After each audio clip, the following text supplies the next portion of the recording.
100 added 8. The Nasdaq finished ahead 14 2/3. A group of Republican governors is pressing the Obama administration to make big changes in its health care law. Correspondent Shannon Bream has details.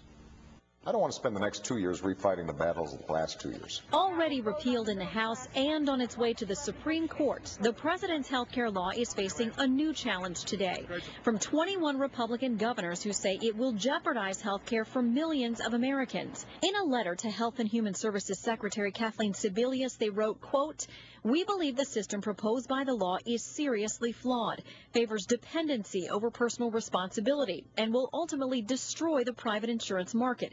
Because of this, we do not wish to be the federal government's agents in this policy in its present form." Indiana Governor Mitch Daniels, who signed on to the letter, also authored a piece in the Wall Street Journal today, calling the law, quote, "an impending disaster." It was advertised as reducing the debt. It's going to add to it in a dramatic way. It was advertised as reducing health care costs. Now everybody accepts that it's going to run them upward by a big margin. Daniels and the other governors are asking Sebelius for 6 changes to the law, including flexibility in implementing insurance exchanges and waivers from what they call the bill's costly mandates.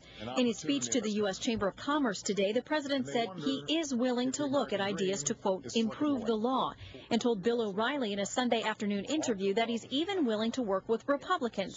But here's what I'm not prepared to do. I'm not prepared to go back to a day when the American people, if you've got a pre-existing condition, if you had a heart attack, that you can't get help. Daniels says he doubts the president truly understands the impact the health care law may have on the states. We governors have to live in the real world. Only in Washington can you bet on a miracle. In today's letter, the governors say they hope the administration will endorse their suggestions, but if not, they do plan to move ahead with their own efforts and warn that HHS should be prepared for that to happen. Brett? Shannon, thank you.